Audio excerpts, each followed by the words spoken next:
Anak ini, saat lahir sudah menjadi miliarder. Tidur di keranjang yang terbuat dari emas. Jika tidak menggantung uang, maka juga berlian. Bahkan botol susu pun terbuat dari emas. Anak laki-laki ini memiliki pembantu rumah tangga. Setiap hari 10 pelayan untuk melayaninya, sangat sibuk. Bahkan presiden harus datang ke rumahnya untuk meminjam uang. Anda lihat, tidak apa-apa menjadi kaya. Keluarganya juga sangat harmonis. Ayahnya sangat sibuk, tapi tidak lupa bermain dengan putranya, olahraga yang paling dia sukai. Maka, sang ayah menciptakan taman bermain dalam ruangan.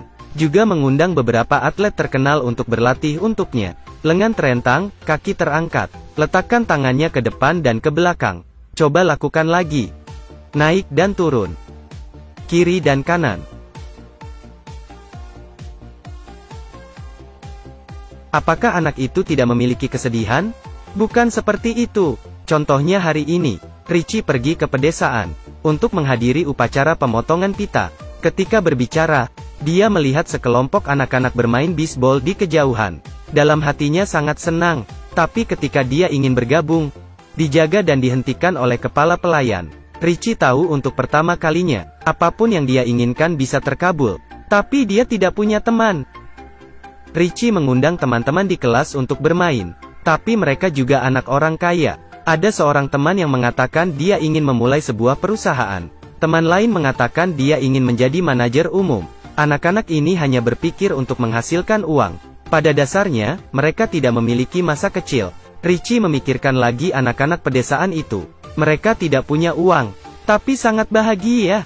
Jadi dia mengendarai Rolls Royce. Kembali ke pedesaan lagi. Anda ingin berteman dengan kerumunan bisbol itu? Melihat tampang anak orang kaya, anak-anak ini tidak menyanjung. Sebaliknya, mereka dingin dan mencibir. Tapi ia sangat pandai. Dia memikirkan cara. Mereka dengan cepat tertarik. Perhatian seorang anak di keramaian ini. Lawannya mengatakan mereka ingin melawannya dalam pertandingan bisbol. Bagaimana dengan taruhan $10? Oke, sepertinya taruhannya agak besar. Tapi saya setuju untuk bertaruh $10.000. Bukan 10,000. Hanya $10. Oh, $10. Oke, anak-anak ini awalnya berpikir, bocah kaya manja ini, pasti tidak akan melakukan apa-apa dengan benar. Tapi di luar dugaan Richie bisa memukul berturut-turut. Langsung bikin anak-anak bingung.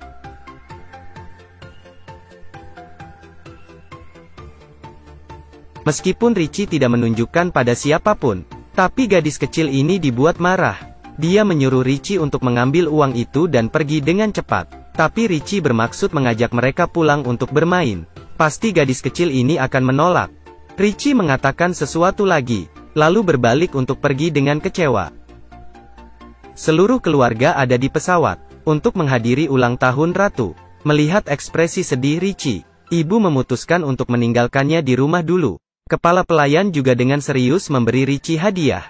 Baru buka pintu. Ternyata anak-anak ini pemukul bisbol di pedesaan yang miskin. Wah, dikatakan tidak ditundukkan oleh otoritas. Punya uang juga tidak berubah. Kemudian Richie membawa mereka ke rumahnya. Pemahaman tentang anak-anak ini benar-benar tidak ada kemanusiaan. Roller coaster rumah Anda sangat bagus. Itu terlalu menakutkan, terlalu besar, benar-benar keren. Ini adalah hadiah Natal yang diberikan ayahnya kepadanya tahun lalu. Sangat menarik. Anak-anak tinggal di pedesaan yang miskin. Pertama kalinya mereka mengunjungi kehidupan orang kaya. Dengan segera, lihat kehidupan orang kaya yang mempesona. Atur balapan di lokasi. Balap kano di danau. Buka kamar di rumahnya. Dalamnya, sebuah toko McDonald. Bocah gendut di tangan kirinya memegang kue. Tangan kanan memegang segelas milkshake. Anak laki-laki itu berkata, "Ini adalah hari paling bahagia dalam hidupku." Tapi Richie tertawa. Hanya itu. Kemudian, dia merasa senang. Melihat orang, seperti roller coaster. Ini hanya mainan. Andalkan ini. Bermain permainan seru. Richie sangat sukses. Diterima oleh anak-anak itu. Tapi dirinya sendiri, juga mengalami hari paling bahagia dalam hidupnya. Ternyata, dikatakan jika kamu punya uang, kamu tidak bisa membeli teman. Itu palsu. Tepat pada saat itu, dari tempat kepala pelayan, ia harus menerima kabar buruk lagi. Orang tuanya duduk di pesawat pribadi. Sesuatu terjadi. Bahkan GPS di rumah tidak dapat menemukan koordinatnya. Sebenarnya, semua ini adalah rencana yang dibuat-buat. Dan siapa di balik semua ini? Ternyata pamannya. Motifnya tidak harus dipikirkan. Hanya keluarga Richie yang menghilang. Kemudian dia bisa mewarisi semua properti. Tapi dia menghitung segala cara. Tapi tidak terhitung. Di saat terakhir, Richie tidak duduk di pesawat itu. Seharusnya sudah melewati hidup ini. Berdasarkan urutan warisan, Richie telah mengambil alih properti. Dia menjadi kepala keluarga. Orang termuda dalam sejarah berhak mengambil alih perusahaan. Buku harian bisnis, bocah itu menuduh direktur penggelapan dengan biaya keuangan. Buku harian bisnis, Richie belajar perdagangan. Pamannya tidak mengharapkannya. Meskipun Richie hanya anak berusia 10 tahun. Tapi sejak kecil dia belajar bagaimana mengelola dan mengoperasikan perusahaan. Jadi ia bisa membawa perusahaan lebih berkembang. Selanjutnya, dalam rapat direksi, dia telah menaklukkan semua pemegang saham. Langsung buat pamannya menjadi orang luar perusahaan. Pamannya sangat marah, membuat rencana lain. Dia menyalahkan kepala pelayan Richie.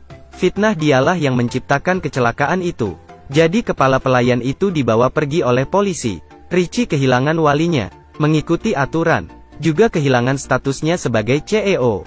Selanjutnya, alasan orang lain adalah untuk melindungi Richie. Langsung menguncinya di rumah. Ada juga konspirasi, tangkap semua pengurus rumah tangga, tapi semua rencananya, semuanya dalam penelitian dokter. Dengar semuanya. Setelah mempelajari suara pamannya, dokter segera memberitahu Richie, misi rahasia kali ini untuk menyelamatkan pengurus rumah tangga. Tapi dia terkunci di pusat penahanan. Tidak mungkin, di tengah hari, merampok. Untungnya, orang ini adalah seorang penemu. Menemukan hal-hal yang sangat aneh. Kebanyakan korosif putih di toples ini bisa menyelesaikan banyak persoalan. Itu bisa menimbulkan korosi pada ban. Atau jeruji penjara. Ya benar, dengan cepat, kepala pelayan di penjara langsung menerima paket Richie. Dia pikir ini pasta gigi biasa, harus menyikat gigi dengan benar. Hasilnya, kepala pelayan melihat ke belakang. Di bawah kartu dengan kata-kata Latin terlampir. Dia baru mengerti. Pada akhirnya apa ini? Tapi terlambat. Pembunuh itu tiba sesuai jadwal.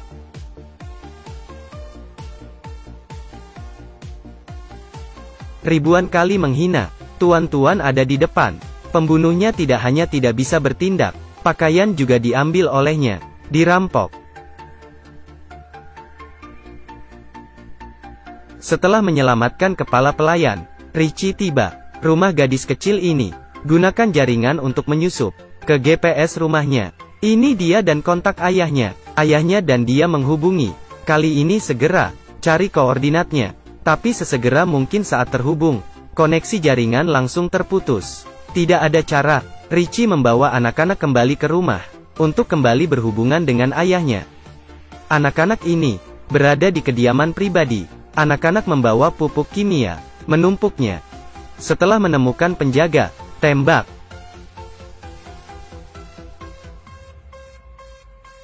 Sesuatu terjadi. Ketika penjaga bermaksud melaporkan ini lagi, karung lain ditembakkan lagi.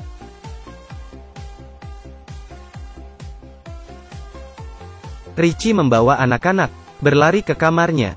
Tapi pada saat itu, dia menemukan lagi. Dokter telah ditangkap lagi. Maka itu bagus.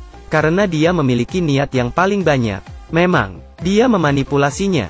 Segera mengoordinasikan ramuannya. Kemudian tuangkan ke dalam tabung. Tuang ke dalam air mancur di taman. Semua berubah menjadi gelembung. Semua penjaga terpengaruh. Tertarik ke tempat itu. Anak-anak mengambil kesempatan untuk membatalkan mesin pengawasan. Richie akhirnya berhasil masuk ke kamar. Tetapi pada kontak ayah dan anak, jelas menampilkan posisi orang tua, ada di rumah lagi. Selamat datang, Richie. Anda bahkan lebih cepat dari yang saya bayangkan. Ternyata keberadaan orang tua disembunyikan oleh pamannya. Dia bertanya kepada orang tua Richie. Harta yang paling berharga tersembunyi di suatu tempat di rumah. Ayahnya sangat nyaman. Itu tersembunyi di balik jendela. Dia membuka tirai. Melihatnya, ukiran gunung keluarga mereka. Begitulah rezeki mereka. Harta karun bisa lagi mengisi seluruh gunung. Setelah mengetahui lokasi harta karun itu, dia membawa beberapa orang bersamanya. Pergilah ke gua gunung tempat harta karun disembunyikan. Pintu di sini dibuka berdasarkan suara. Nyanyikan lagu ini. Sesame buka pintunya gelombang. Kata Sandi yang benar. Terima kasih, pasangan ini. Beberapa pintu lain juga dibuka. Tapi ketika pamannya berharap untuk masuk, ditemukan di dalamnya semua benda berharga. Sebenarnya hanya barang lama, penuh dengan kenangan keluarga Richie. Pamannya sangat marah, ingin membunuh dua orang di tempat. Saat itu Richie masuk. Siapa yang mengira? Bahkan anak-anak pun tidak berniat untuk memaafkan. Melepaskan beberapa tembakan ke Richie berturut-turut. Tanpa diduga Richie memakai pakaian anti peluru yang ditemukan oleh dokter. Tidak kehilangan apapun. Kembali ke posisi serangan balik. Ayah, kunci dia di dalam. Anak berhati-hati. Keluarga Richie pergi dari telinga. Melarikan diri. Bersembunyi di mulut patung. Tapi saat itu pamannya berdiri di atas. Menggunakan senjata untuk menargetkan keluarga mereka. Tetapi kemudian, kepala pelayan dari jauh segera. Gunakan laser.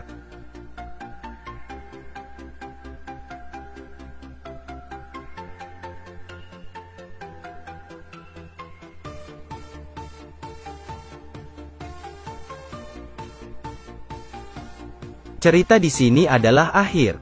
Nama film ini adalah Richie Rich. Percaya bahwa ada banyak orang dalam kenangan masa kecil mereka.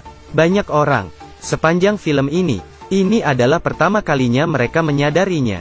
Anak orang kaya, hidup mewah. Richie kaya pamer. Meskipun itu film anak kaya, tapi topik yang ingin disampaikan sangat sederhana. Keluarga dengan cinta. Itu bernilai 10.000 kali lebih banyak daripada uang. Meskipun memiliki uang itu baik, tapi uang terkadang menjadi senjata yang menggerogoti pikiran manusia. Ini, pada karakter yang digambarkan dalam film itu sendiri, telah digambarkan dengan jujur. Peran Richie dalam film adalah karena anak itu mengurus rumah. Macaulay Culkin. Ini adalah aktor cilik yang paling terkenal di tahun 90-an, yang membuat orang terisak. Setelah Culkin yang terkenal hancur di tangan orang tuanya sendiri. Culkin karena dia berakting beberapa film panas, menghasilkan uang, tapi kemudian orang tuanya semakin lihat dia sebagai mesin penghasil uang. Ketika keduanya bercerai karena masalah mengambil hak asuhnya, saling menggugat ke pengadilan. Culkin telah terobsesi dengan psikologi sejak kecil. Pilih di puncaknya, menyerah. Tunggu dia kembali lagi di bawah sambutan penonton. Tidak seperti tahun itu. Tidak terlihat lagi gesit. Dia juga dipenjara karena memiliki narkoba. Ini kenyataan. Kehidupan Macaulay Culkin. Akhirnya bandingkan dengan Richie Rich. Kembali untuk memiliki lebih banyak ujung terbalik di karpet merah. Mungkin ini kenyataan. Oke, sekian cerita hari ini. Saya adalah Night Owls. Sampai jumpa minggu depan.